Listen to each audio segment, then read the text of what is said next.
Hello,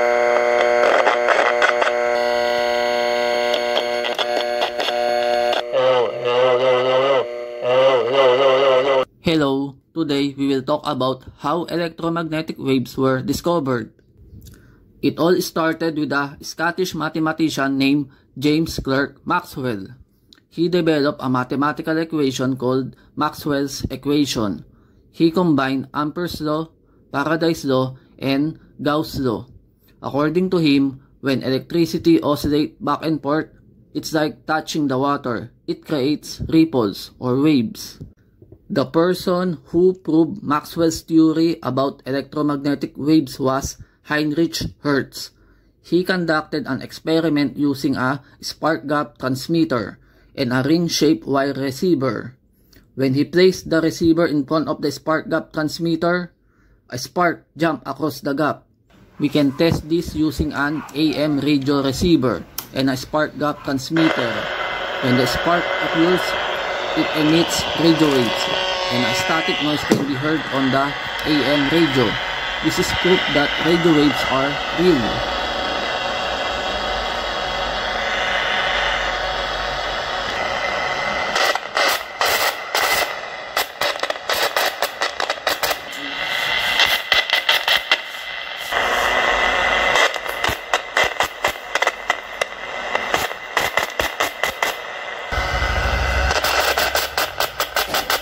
This can be used for communication, such as Morse code. But let's focus on audio transmission using radio waves. We can transmit audio using radio waves through a process called modulation.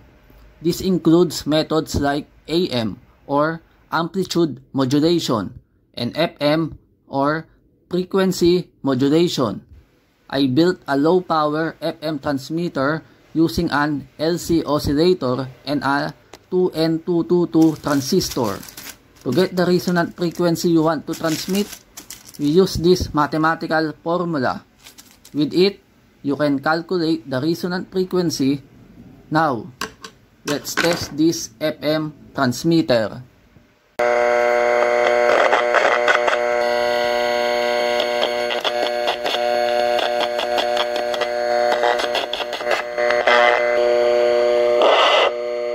Hello, check, 1, 2, 3, hello.